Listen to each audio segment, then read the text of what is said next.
Hey guys, this will be video 2 for the how to design build 50s era solid body jazz guitar. And we got a lot of ground to cover in this video, and I'm going to do everything I can to keep it short and direct. But I do have to knock a few things out before I get into what I'm going to be discussing. But I will mention that I'm going to be discussing primarily just all things related to the body and tone and tone and tone. So let me knock a couple of things out for the client, and this will help me clear the table off a little bit. The truss rod that I'm proposing is this design right here. I'm gonna see if I can get this in the camera. This is called a dual adjustable truss rod. It is from the Asian market, but the workmanship is phenomenal. Very, very impressive. I've used this on, I don't even know how many guitars, just with incredible success. So this is called a double adjustable truss rod. Extremely low profile. When I first started building my jazz guitars back in 2004, the double adjustable truss rod was called a hot rod truss rod, and it was actually two different rods with opposing threads which worked against each other. This modern design has a solid top surface. It's a plate, and then there is a rod at the bottom, and then it still is opposing threads from either end. So it is with an Allen wrench, and it allows you to do a very, very thin pocket, and I'll show that briefly. So that's the power steering version, and here's the manual version. This is a 1960 or 61 Gretsch, and this is how they were doing them. You would have the 1/4 inch nut, and there's an enormous amount, and I'm going to try not to throw this thing under the bus because it has served us well. And as you can see, even though this is maple, it didn't break or hasn't broken, but nonetheless, it requires that you route out an enormous amount, or that you drill out a very large cavity, and it greatly weakens the headstock. Is it the reason that they break if they are dropped? It is a contributor, yes. My design is incredibly strong, but I just want you to see it. That's the vintage single rod, and you can only tighten it up. Therefore, pulling back relief. If you got the if the frets went in, in other words, if you needed forward relief, you're not going to do it with this truss rod. It's extremely unforgiving in that respect. Does that mean it's inferior? That's not what I'm saying. If you know what you're working with, you can do it. I've never ever once installed this truss rod in any guitar that I've ever built. Okay, and for a reason. So let me get that off the table. And one of the reasons is this. By the time you do all this route out work to get it so deep into the neck so it's effective, you have literally cut the neck in half. There's really just not much left.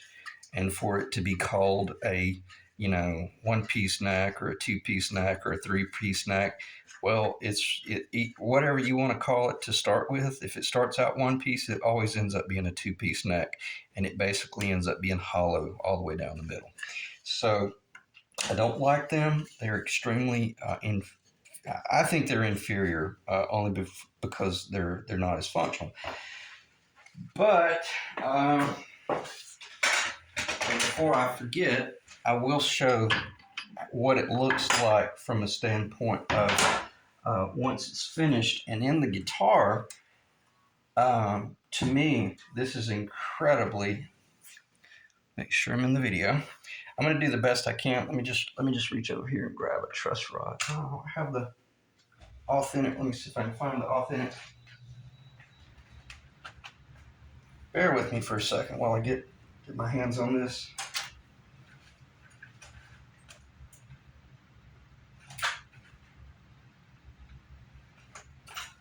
Sorry about the delay, but this was buried down in the bottom of a box.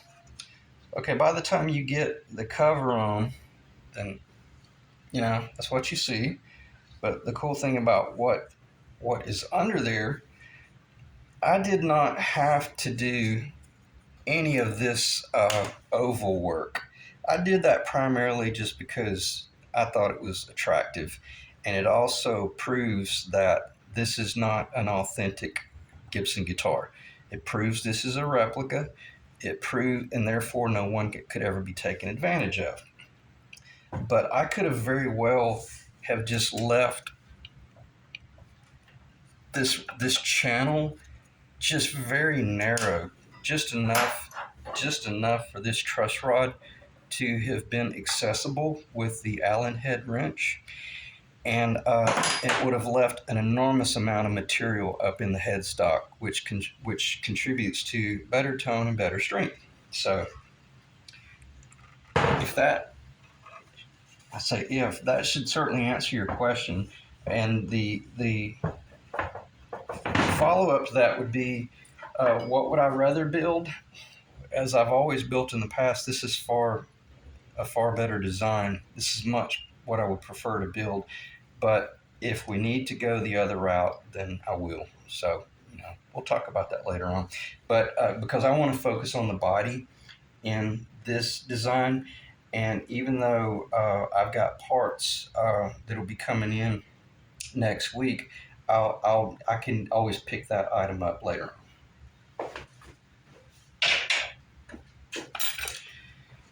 Okay, so I want to transition into talking about the body, and also staying on point that we talk about what is our objective here. And I've got to make certain that I keep my stuff. Well, I don't think it's going to be all that difficult to do. What is our objective when we're building a guitar like this? For me, my objective was not to capture the authentic 1958 to 60 sound, and I was okay with that. But I wanted to look a certain way, and I was able to design this whole hybrid guitar, which actually ends up being a 24 fret guitar. So I didn't have to worry about anyone ever being taken advantage, or making the assumption it was an authentic guitar. But I primarily wanted to make certain that I captured a certain sound that I was after. Now, after having further discussion with this client here, I clearly realized exactly what their target is, and also it reminded me to step back to my initial weight analysis from the video one, and realize that I was in error about the weight, and I'll cover that in a minute. But this client wants to make certain that we capture, that tone from the 50s, and after realizing the errors I had made in the weight analysis, I really don't see why that's going to be a problem at all now, because, and I'll go ahead and address the elephant in the room, or the baby elephant in the room. It's not that big of a deal. I failed to realize that the weight of this guitar factored in the cap was maple. So since we're going with a guitar where the cap that will be put on the top of the guitar is not maple, but it will in fact be Honduran Mahogany, which is extremely light. So what is that number? I don't know just yet. I don't know the percentage, but I do know that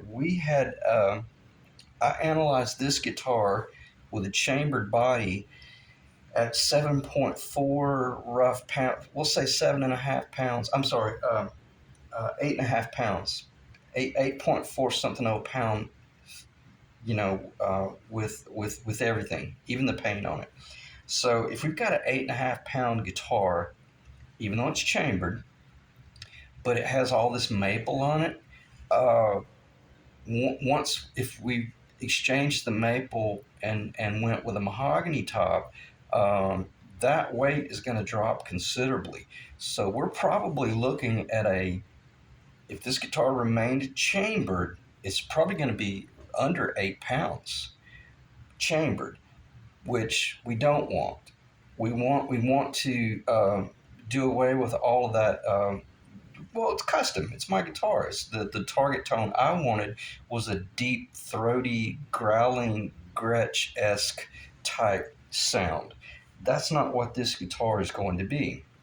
This is going to have a P90, P90's the staple, and the regular P90 in the bridge, completely different sounding instrument. So anyway, let me reel myself back in. I just want to make certain that I clarify that I now begin to realize that our target weight is going to be dependent upon how much relief work I do and or chambering, but I'll be able to do it in such a fashion that I have the lower part of the body, which will be Honduran. I'll be able to rough it out to a very close finished shape, probably within just, oh man, within an eighth of an inch.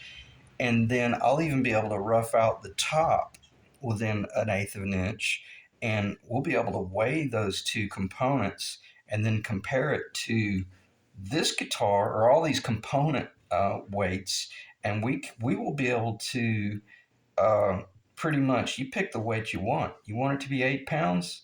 Well, then I'll tell you how much relief work we're going to have to do to get there. And it might be that all I have to do is just relieve this one corner, and we hit it based on the wood that I purchased. Or if the client says, you know, as long as after it's all said and done, and the strings are on it and I'm standing on stage, as long as it's not over 9.5 pounds with my big B7 Bigsby on it, well, we know exactly what a B7 weighs. So all I got to do is take 9.5 pounds and deduct the weight of the Bigsby from it and do the separation. I'm sorry, you know, and yeah, and then start separating all these or deducting all of these variations, and then I know exactly what I need to relieve in the body. And on that note, I'm almost 100% certain that I'm not going to have to do any relief work in the primary body. We'll determine how much relief work we want to do up in this top corner here, but I'll make certain that I don't turn it into a hollow body. I don't want to turn this thing into a 335 that looks like a Les Paul.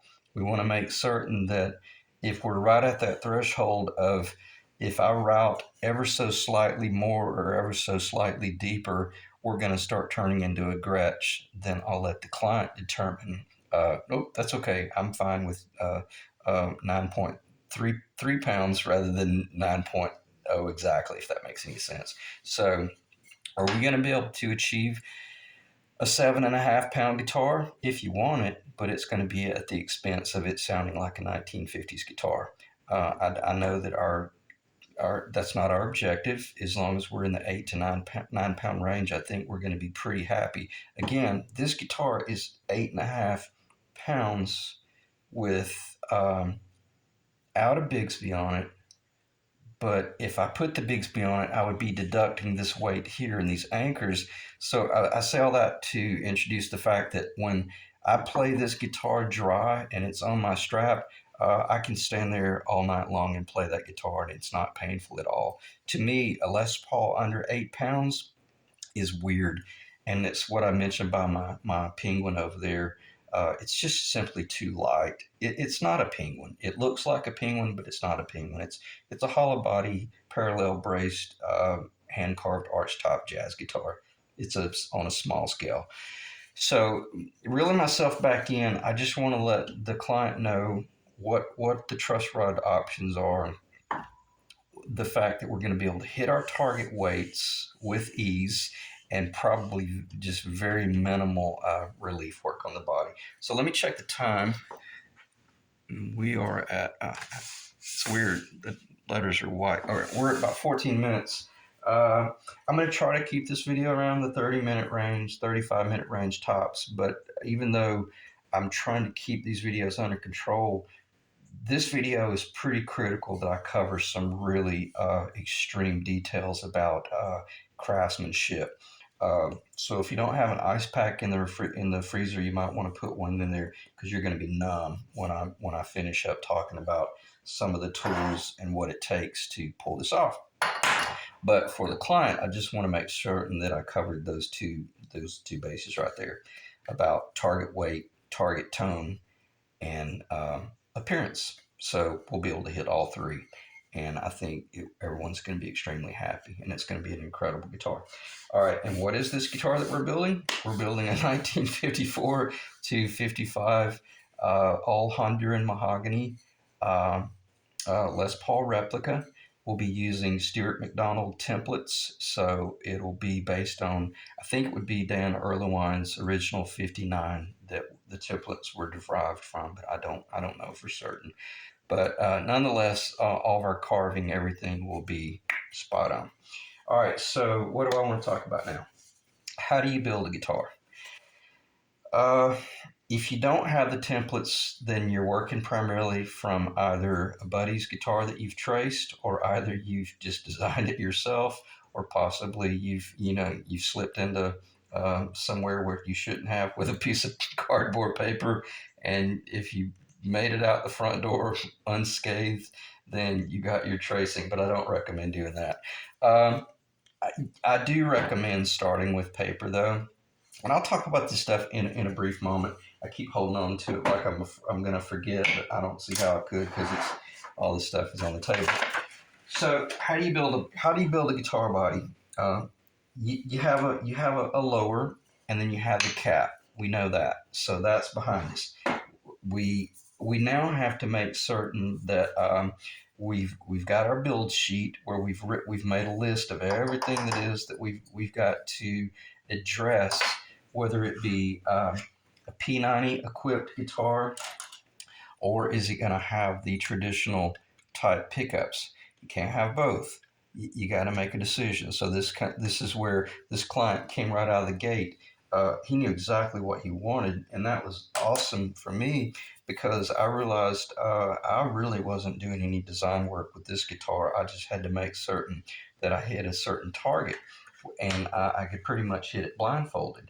But when you've truly determined what it is that you want to build, you truly do need to sit down with paper, and you're either now going to take a tracing and you're going to start doing the whole paint by number thing and filling in this area, and you're going to find out, well, where is that magic location for everything? Am I doing the hardtail, or am I going to do the Bigsby? Am I going to do a Floyd Rose, or am I going to do P90s, PAFs, single coils, you name it? And you already know that. You don't need me to tell you what you should or should not do. That's none of my business. But it is my business to help you make decisions like, do I want to go with a short tenon neck, or do I want to go with a long tenon neck, or do I want to go with a through body neck? Once the paint is on this thing and it's dry, nobody knows what's under that cap. Nobody knows what's under that paint. Okay? So it really doesn't matter. You want to build this guitar out of poplar, and you want to build the neck out of maple or mahogany, and it's really affordable, go for it, man. That little flying V that I built, that thing sounds incredible, and it's I got to tell you, I'm grieving, knowing that it's about to sell here pretty soon. I'm gonna have to build another one, but you don't have to just go with perfectly seasoned Honduran. I shouldn't say seasoned. You don't have to go with the master grade Honduran mahogany. Is what I'm saying, but you do have to fill in the blanks. And I'm going to show you how you can go about doing that. You start with a center line, obviously, and then you determine whether we're working with an asymmetrical body or a symmetrical body. The Les Paul is just ever so slightly asymmetrical, but and I won't go there because that's proprietary information, uh, or knowledge, or designs. So that's why we're relying on the Stuart McDonald templates, because whatever they send us in template form, that's what we're going to be building. All right, but if you've got that outer perimeter and you start moving in that direction of filling in the blanks, let me think for a second. I want to make certain I don't overwhelm myself with trying to cover this entire build in one video, but that I do cover it enough to realize that, yeah, this is where I need to go with this. For the most part, what is on the table is very, very likely the exact guitar I'm going to be building. We're going to be joining the body at the 16th fret, and I'm going to stop because I don't want to talk about the neck. But why the 16th fret? Because that's where it's supposed to connect. Because once you connect at the 16th fret, everything else follows suit. And this, I can assure you, this toggle location is going to be exactly where it is supposed to be. This one, I'm probably 3/8 of an inch away from original. Nowhere, that body's nowhere near a true Les Paul. Completely different, bigger, far more asymmetrical. You name it. But this one, this is a different story because we're working within very, very refined tolerances and very specific dimensions.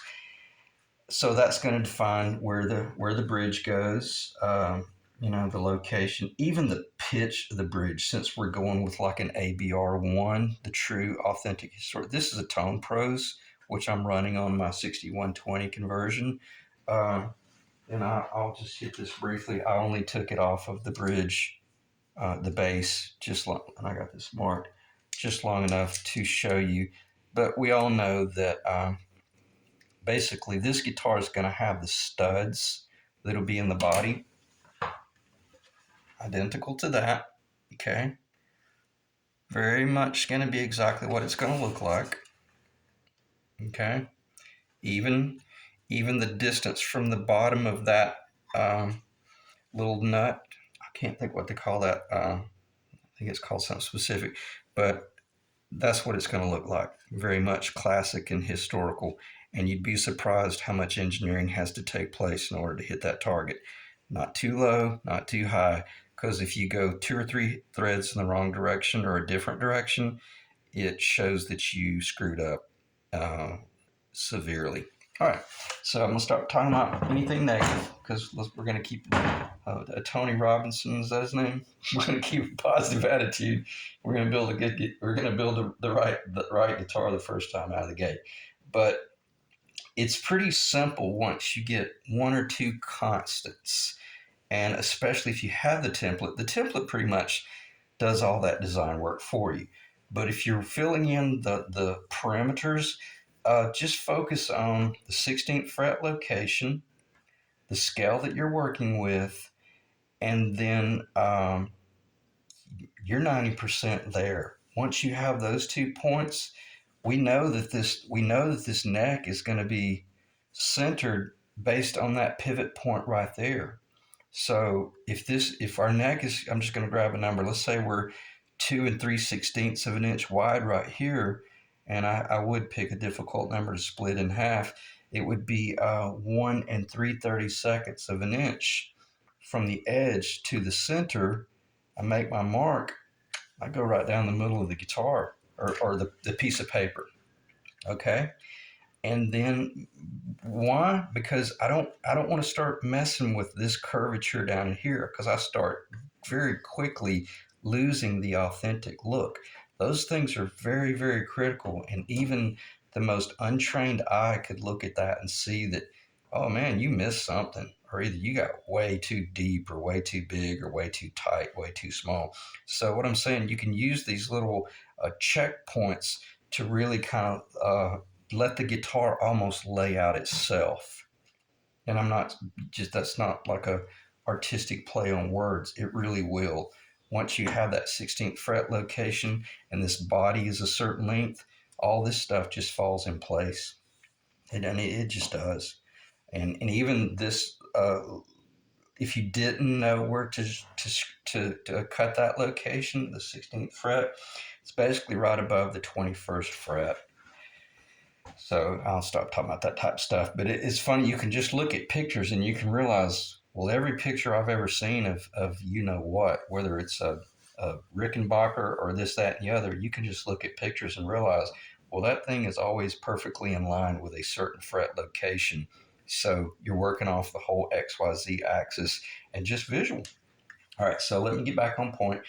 But then from that standpoint, you're just laying out all these little locations, and if you were smart, you went ahead and did like this guy did. You went ahead and bought your pick guard because that tells you exactly where the centers of these pickups need to go. And even if I did not order the template from Stuart McDonald, I'd be able to build this thing, just with that. Just with that right there. And if I scratch it, I'll buy you another one. Should be fine. All right. So anyway, so basically, if you didn't have the templates, you could just buy certain choice components like the pick guard. I may have already mentioned this in the last video, but you go ahead and buy the control cavity covers, and then you could pretty much take all these little components. You got to buy these anyway.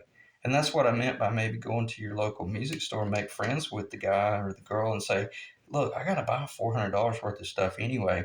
If I buy all these parts from you, will you let me play your 19 whatever dream guitar, 1900s dream guitar? They probably don't have a problem with it. Are they going to let you pull out the poster paper and trace it? Probably not. Don't expect to go to Carter or Gruen or Norm's and get away with that. So keeping it light and keeping it funny, but let's also be respectful of these businesses because they got to pay the electricity. So go ahead and buy all your parts and then just sit down. And also, this is exciting because you actually start realizing that, wow, I didn't realize there was a difference dimensionally in the true Gibson USA versus a knockoff brand. And you begin to realize, wow, if I'm not careful, I'll end up designing a guitar with parts that are knockoff and they're not even the right scale. So, very important that you come out of the gate with a precision mindset. All right, let me drop a piece of maple there. Let me check the time because I may pause and collect myself. Let me pause. Okay, I'll finish the discussion about the mock-up, and we'll be able to transition into some fairly technical stuff after this. But again, I just want to keep this fairly light on the front end in case you guys want to check out after I start talking about bits and saws. Then you can go cut your grass or something.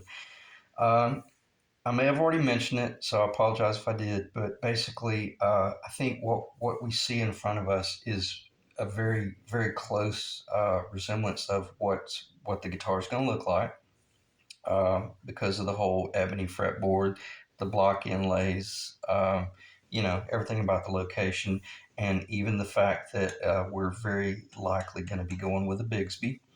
And I love just can't even begin to mention how much I love doing the Bigsby, and I'll just stop talking about it because I'll get emotional.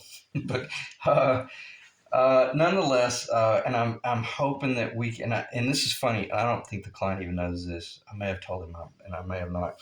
The other night, I was watching one on eBay that auctioned off, and I missed the auction just by like $3. I almost went ahead and bid closer to like 180 for it just to make certain that I did win it. But then I got to thinking, I thought, no, I may win it. I don't really want to put that much into it just yet. But in other words, I almost bought a B7 the other night. And where would it go?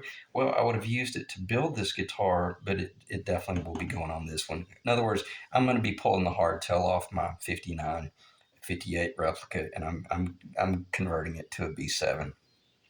And we'll talk about that technical stuff later on. But nonetheless, there's your mock-up, and this is exciting because it didn't cost you much to get here. We'll say, I don't know, $10 here, $15 here, $20 there. Maybe you went ahead and bought a Bigsby, and it was $100 some odd dollars, a couple $100 maybe. Worst case scenario, if you change your mind, put all this stuff in a box and you build it next year. Or you put this stuff back online and you list it, get every bit of your money back. You really can't complain about what it costs to just design it and lay it out because at a minimum, you got to have these parts anyway.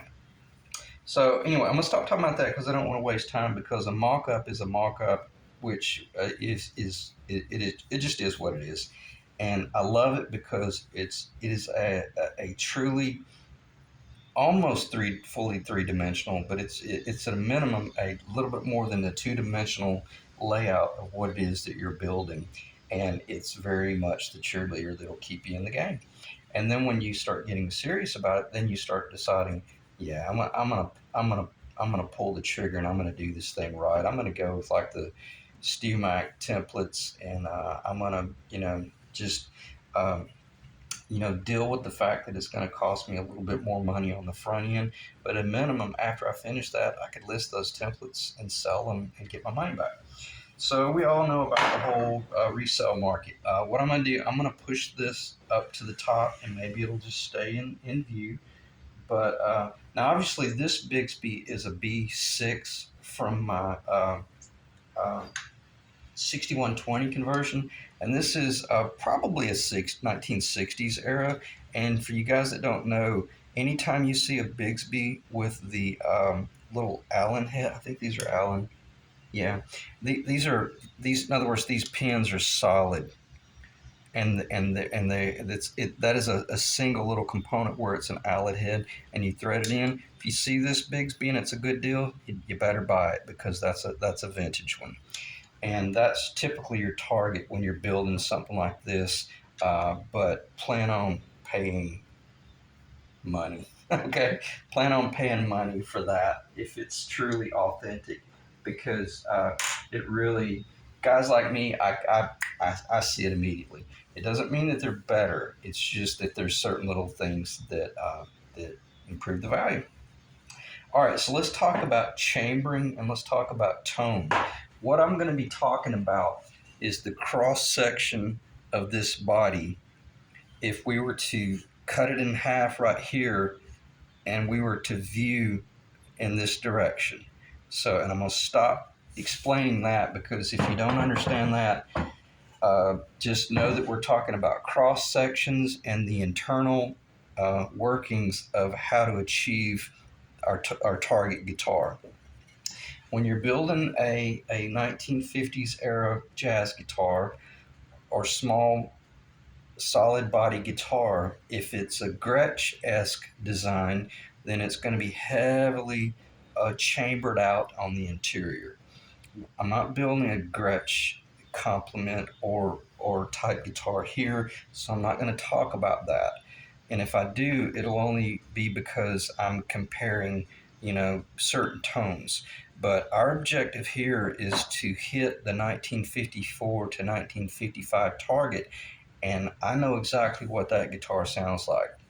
It's got a bell-like tone that is as clear as a bell.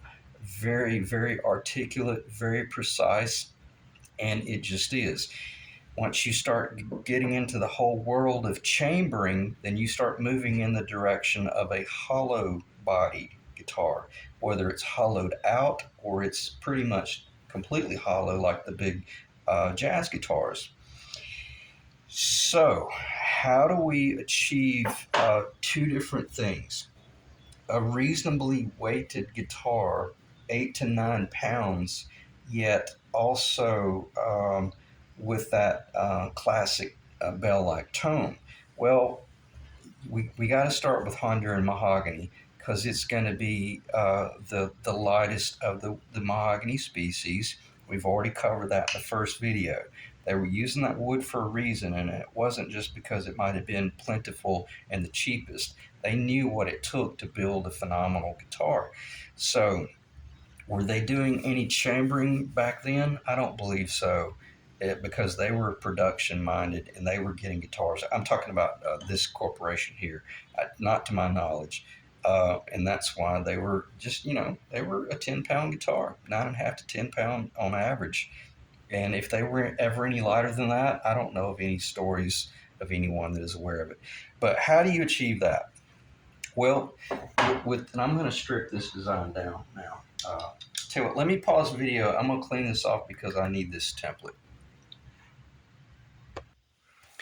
Okay, I think I can move forward and be fairly concise about this. So you've got your drawing finished, and you know that and maybe you went ahead and even roughed out your lower and maybe your upper as well. When I say lower, I mean the lower of the body, and I apologize if I already mentioned this. This is the lower, that's the cap. I'm pretty sure I've already mentioned that. So you got your lower roughed out at a minimum. and you've taken this drawing and you know that, okay, I'm going to have a pickup in this location, a pickup in this location. I'm going to have the three-way selector and all the control cavities right here. So if it's a left hand, it's just opposite, okay? Everybody knows that. So all this, in other words, even your template is just, flip it 180 and you got a left-hand guitar. So what is our target? I've already mentioned, and we ought to all be on the same page, in 1954 to 55, Honduran mahogany cap, Honduran mahogany lower, Honduran mahogany neck, ebony fretboard, 17-degree pitch headstock, and with a ABR1 bridge, and either a Bigsby or an authentic tailpiece. That's our guitar. Our design is done. But we have got to now determine, do we build this body out of poplar? No, not if we want it to sound like the real thing. Do we build it out of cypress? No, unless we have some sort of physical disability and we need an insanely light guitar, and also incredibly resonant. Try that. It's a beautiful guitar. Cypress makes an incredible guitar, especially a Strat. They're very, very light and a beautiful wood as well. It stains nicely. But we're building 54 to 55, and we've got a target tone in mind. And how do we achieve that? As I mentioned in video 1, we're not going to be doing any relief work here, here, or here. That's going to remain solid. Even if we have to kind of suck up the fact that the guitar is going to be 9.5 pounds with the Bigsby on it. If that's the case, I say it's worth it. If it's a little bit heavier, we'll talk about opening up this area back here more than anything, or possibly opening up this area back here. So we know we're going to have the control cavity through the lower body, and it'll be the cloverleaf design, because once we remove that control cavity, we want to see traditional.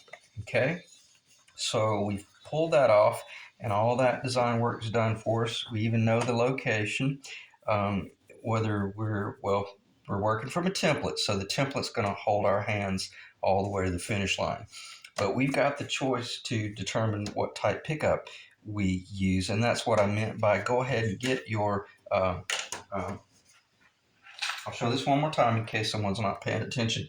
If you don't know exactly where or how that should be, well, then order the pick guard, and it will tell you exactly where everything needs to go in relation to where it connects onto the body.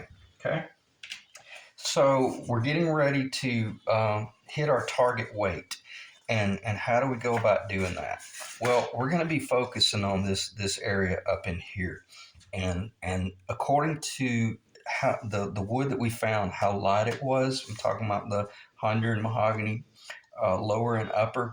I may even suggest, let's go ahead and route this entire area out. And you might be thinking, wow, that's a lot of wood. Well, not necessarily. If we've left every bit of this solid, and the whole center line solid, and the whole lower solid, other than the clover leaf, we can't change the clover leaf. And does the clover leaf contribute to some of the sound of the Les Paul? You better believe it. You might be surprised, but you build that Les Paul solid without the clover leaf, and it'll be a far more brighter instrument. And if anybody has been following my series, you saw when I did the tap toning on the Flying V, where I tapped on the wing, at the tip of the wing, where it had the control cavity route. It was considerably darker on that side than it was on the solid side. So what does that mean? The more control, the more relief work we do, the darker sounding the guitar is going to get, and we don't want that unless we want that. So now, how do we do it? Well, all right, let's move into machinist mode, and this is where it's going to get fairly technical. I'm going to check the time, and we are at 39 minutes. I'll try to keep this under control. I'm just going to go robotic. All right, you got a drill press, and you've got hole saws. And you know how to use a hole saw. You run them very slow because they're very dangerous, especially if you're using a handheld drill. But we're going to come in here and on top of our $200 prize Honduran Mahogany, we're going to start drilling holes in it. And those holes are basically going to be very much intentional and selected. And we're going to have our Honduran Mahogany body clamped where it can't jump, dive, kick, or tear apart, because it's not an option to lose a board like this. So, if I didn't drive that home, then I failed in my attempt to drive it home. So after we have determined that location and we know the depth that we're going to go, remember what I said, this is the cross section. Here's the cap. I'm going to take the top off. I know we're not doing a maple cap. We're doing a Honduran Mahogany. And in the event I failed, the Honduran Mahogany cap is going to be considerably lighter than the maple. So that's going to greatly affect our finished weight. And what is it also going to do? It's going to require that we do far less relief work to this body in order to hit our target weight. And I apologize if I'm repeating myself, but I think this is the third time I've done this video because I'm so long-winded. But the initial weight that I gave was like 8.5 pounds, and with this guitar, and it being maple, well, then that's not fair. That's not a fair comparison if you have Honduran Mahogany. So we should be able to hit our 8 to 9 pound target and do far less relief work. But nonetheless, we did drill down a certain depth, and we found that location. That was our first pass with the hole saw. And then our second pass was we came in here with what's called a Forstner bit. And then we took a Forstner bit on the drill press and we set the depth, and we got, maybe if you're like me, I get a little bit cowboy, I'm a little bit dangerous. I went all the way down, and I made certain that I didn't get too close to the edge because I don't want to square off that corner. I want to save that corner for a round nose bit because I want a round corner. Anywhere there's a tonal transition, if there's vibration going through that body, I don't want any square points.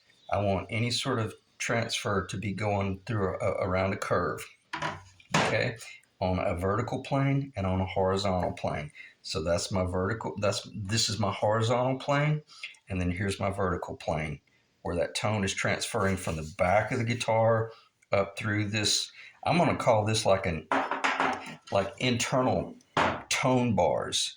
Why would I call it an internal tone bar? I'm going to digress very briefly, because this is where the bridge location would be on. Bear with me. This won't take but a second, but I think this will be a very impactful. This will help you to see. That one may be bent. That's one of the old ones from the old Les Paul. I'm just going to show one because I don't want to waste time. That would be the bridge location for the right side. So did I want a hole right there? Absolutely not. I wanted that bridge. I wanted that bridge to be able to set in that location right there, and any tone that came out of those strings, through those strings into that bridge, down those studs, went straight through the maple or the mahogany into the lower, and not try to, in other words, not hit a hole and then become deadened. Excuse me. So in other words, this is all very intentional. Are we going to do this on this guitar? No. We're not going to have this hole. We're not going to have this hole. None of these holes up here. I want to make sure that I drive that home. This is just a template for this guitar. We're going to have a hole up here that's not even quite this. It's going to be even smaller than that right there. Okay, so I drove that home enough. That should make perfect sense. But those locations are not just weight relief. Everything's very intentional. So I got it cut out with my Forstner bit, and then I come in with probably this bit next, because now I got this sidewall up here that I'm able to use the router bit, where the bit is running the perimeter of that round hole. Well, let me just show it on that. In other words, I got that hole and I took that Forstner bit, I relieved all that out, and then I'm able to start working my way down to my finished bottom. And then once I found that finished bottom, then I come in with my flat bit and I cut out that center over here. So, and again, if I need to, I'm going to cut out that much right there, but not nearly that close to the wall. It would probably be more round up here. But I'll cover those things later on. Why? Because if anything, I'm doing a mirror reflection of what's going on at the cloverleaf location, and that'll help. Like kind of, I guess you could call it like a symmetrical tonal design, so that the center line of that guitar is very much consistent. You know. All right, let me pause again and regroup, and then we'll finish out. Okay, let's finish out the video. We're going to stay on this because this is a pretty detailed part of achieving the body that we want. And I just want to make certain that I don't confuse anyone. We all know this is the lower, of course, and it will receive a cap. It's not going to receive a maple cap, but nonetheless, when we prepare to do all this body work, we're going to be working with a dimension of about 2.5 inches total max. It doesn't really need to be any more than that. But if you're, let's put it this way, you don't need to be under 2 3/8 of an inch. Okay.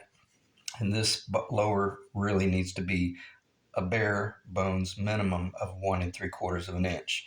If you could be ever so slightly more than that, then it will help you capture the authentic guitar, but probably won't be able to do that unless you do all that work yourself. This one is not. It's slightly thinner by about 1/16 of an inch, and it still looks great, beefy, nice and fat and heavy. But this guitar that I'm building, completely different story. We're going to hit that target. Now, what is that target? That target is going to be defined by the lower, which will have binding that will have binding down. It will have binding here on the bottom, okay, at a certain dimension. I'm not going to go into those dimensions right now, but then it'll go up a certain distance, and then the binding will start. And just because I'm holding a binding here in my hand does not mean that that is the binding that will be on this guitar. This binding is only 1/4 of an inch. This binding is near 5/16 of an inch. It's excuse me, I've got a cough drop in my mouth, but I'm going to do the best I can to keep from having a cough every now and then. But you can see the vintage binding is considerably taller, and just is what it is. But nonetheless, that's roughly our target. And even if you do all this route work, this relief work, obviously it should be understood, clearly understood, that it gets covered with the cap, and our cap's going to be mahogany. And when you start looking at this whole cross-section thing, if this was the location where the bridge studs were going to be, well, guess what this allows me to do? Man, I can do studs till the cows come home. Let me make sure I don't lose anybody. This would be a hollow area or a relieved area. And this might be a hollow or relieved area if we were to do it in the middle, which is exactly what I did in that guitar. Well, if we're going to hollow out any areas, let's make sure that it's engineered and very specific, because I don't want to be restricted to only being able to do a stud in that top that is only going into the body 3/8 of an inch or even less possibly. I want to be able to put a stud down into that body as long as I want to. It's not necessary. As long as you get that stud in the body at least about 5/8 of an inch, you're fine. Those studs go in that body a good 1.25 inches. I mean, you talk about tone transference. They go into the body, okay? And it makes a huge difference when you do stuff like that. So even if I were to chamber out this new guitar, I would be certain that I would be doing stuff like that. I won't be doing that unless I present the weight to the client and I explain to him, hey, if you want to go cowboy, I can route out this one in the back and the one in the middle, and these tone bars still transfer all the tone through the body, but we just saved, 1/3 of a pound or something like that. but we did not do it at the expense of a stud, a bridge stud, and or a tailpiece stud. It's very likely that well, I say very likely. There's a possibility that this guitar that I build will not even have the anchors in it for the tailpiece. We may only set it up for a Bigsby. I don't recommend that, but I'm not saying, well, I'm not there yet. If you want to know the truth, I'd say it would be cool. It would be extremely cool to not put the tailpiece studs in and not even do any of that stuff, because the rarest of the rarest of the rarest guitars were the ones that were ordered with a Bigsby. So therefore, Gibson themselves did not. They did not put the anchors in there. Those you find that, that's probably in a museum. So keep that in the back of your mind if you're building something. It's a great weight relief, and it's also insanely rare design aspect. But if there's the slightest inclination that you might, or slightest possibility that you might be considering switching over to a hardtail, you better let me do the anchors, because I don't want anybody effing up my guitar. Okay, and if you are going to do that, you better plan to send it back to me and let me do it, or it better be done by someone who's a pro. So, because that's one of the most critical heavy machine items done on the guitar, because that guitar is in a near finished state when you're doing that work, and and there's just it's not an option to screw that up. It's just not. Okay, so I think I drove that home. Again, things like your pickup location. I know this is not the pickup we're doing on this guitar, but if you were doing this design, you would be thinking along the lines of, well, maybe the top is only 3/8 of an inch thick right here, and the studs are a certain length, blah blah blah, and I want to make certain that I got as much mass in there. It's just really thinking through your job. All right, I'm going to pause briefly one more time, but for the most part, I'm going to end the video right there for the most part. Okay, I think I'll be able to finish the video in this section, and it's interesting. I got to thinking about this before I started the video back up, and it hit me that this is probably the single most important part of this entire video series. Because if you can do this, you're going to be able to build a beautiful guitar. And if you build one, you're going to be addicted, and you're going to want to build another one and another one and another one. And you're just going to want to keep doing it. And where I'm going with this is, how do you design and how do you carve the arch top? And if you don't have the templates, which I'm going to probably be ordering I will be getting the templates for this as well. And we'll cover that later on. But if you don't have the templates, I want to show you how you can go about seeing if you can even pull this stuff off. All right, let's focus on one particular area of the guitar. Let's focus on this body right here. I hope that's in the camera. From this dimension, roughly from this point to that point. In other words, across the whole tailpiece section. And if the guitar is 13 inches, let's only work in half quadrants. So, and I don't know if that's showing up, but you'll just have to trust me. You draw a bunch of straight lines, and these are what I'm going to call this is cross-section comparatives, and I already clarified how much lighter the Honduran Mahogany was versus the maple. I wrote that there. That's how important that was. I realized, oh my God, if I forget that, I'm an idiot. So we cover that. How do you draw the cross-sectional comparative to determine if you can even do this? Well, if you're building a large body guitar, a 16-inch jazz guitar, then you're working in an 8-inch half quadrant, okay? And let the edge of the piece of paper be your center line of the guitar, all right? You should be following me. And then let's have a base. In other words, this horizontal lines, these are the different bases. bass 1, 2, 3, 4, 5, 6. And when I say bass, I'm talking about, you should understand what I mean, that this is the base of the top or the cap. Now, if you have a target center thickness, whether it's 5/8 of an inch, 11/16 of an inch, 3/4 of an inch, you just make those marks. When I'm building a big body jazz guitar, that target is around 7/8 of an inch, if not slightly more. It's very thick. And I should be able to take that mark. Is that in the camera? I should be able to take that mark and connect that location to this location out here. What is this location? Well, it's 8 inches from the center of the body of the guitar, and that is where the binding will be.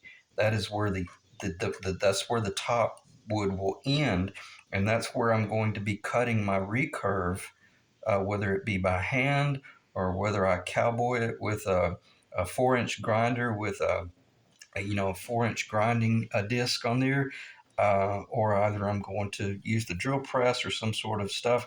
I say leave the power off, get your hand tools, and let's learn how to hand carve a guitar. That's how they were doing it. Well, not necessarily. They had machines, but let's go back to the 1800s and the 1700s. They were doing it with gal's chisels, and they were doing it by hand. And it's so fast, it's so easy. By the time you set up all this crazy router stuff, it's just as easy to do it by hand. But you can't do it by hand until you draw it. So you have to ask yourself, okay, if I'm doing a small body guitar and I'm looking at a cross section and I'm going to measure up 1/4 of an inch. Keep in mind, I'm 6.5 inches from the center over here. That's a 13-inch wide body. And I need to ask myself, what's my target? And then you can go about 1 inch and then come over here and go about 1 inch. And then you kind of look at it and then you start thinking, okay, I want to connect this to this. How do I do that? I don't get too round. You'd be surprised. They're much more flat. This one's very flat, and I won't go there. We'll talk about that because they had the ring. But you just want to start connecting these 2 points and ask yourself, okay, how much recurve am I going to do? You don't have to do it right now, but just start seeing if you can pull it off with a mechanical pencil or just any little pencil. I probably don't have. Yeah, I do have my eraser here. And if you make a mistake, I got a little high right there. And this may be a little bit boring, but I would imagine if you're on a video series right here, you want to see if the guy who's trying to tell you how to build a guitar can actually draw it. If you can't draw it, you're going to struggle carving it because you've got to be able to look at a flat, and you have got to see that. If you can't see that, well, that's okay. If you can't see it, don't sell the farm just yet. But just know that once you start carving into this flat board, it's going to blow your mind how quickly you begin to see an arch top guitar. And when I say quickly, within 30 minutes, you're going to be shocked at how quickly you see a guitar, especially Honduran Mahogany. And if the client knew, he would probably want me to give him a discount because Honduran Mahogany is a hell of a lot easier to carve than European maple, and especially that hard maple stuff that they put on this one. This thing was a nightmare. I don't know if you guys saw me carve that one. I don't think I showed it. But nonetheless, if you can draw it, then you can carve it. And if you want to know the truth, the bigger the guitar, the easier they are to draw. See, that's the 16-inch carve line, 7/8 of an inch. And here would be the small body Les Paul Gretsch type. Les Paul is going to be far more pronounced than the Gretsch. And this is called the recurve. See how it dips down a little bit and then it starts coming back up just like a recurve bow.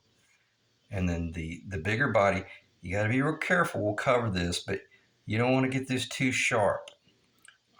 Look at the old Gretsch Penguin and ask yourself, why do they have that armrest there? It's for a reason, because that's a very uncomfortable corner, and we'll address that with this guitar. But I'm not going to do anything that's painful to play, but nonetheless, we've got to build a beautiful guitar. All right, let me check the time. We're at 59 minutes and 50 seconds. I don't think I can finish this in 10 seconds, but I just want to show you how draw off all these little quadrants and just experiment. That one was 5/8. It's very flat. How fast can I do it in it? 11/16.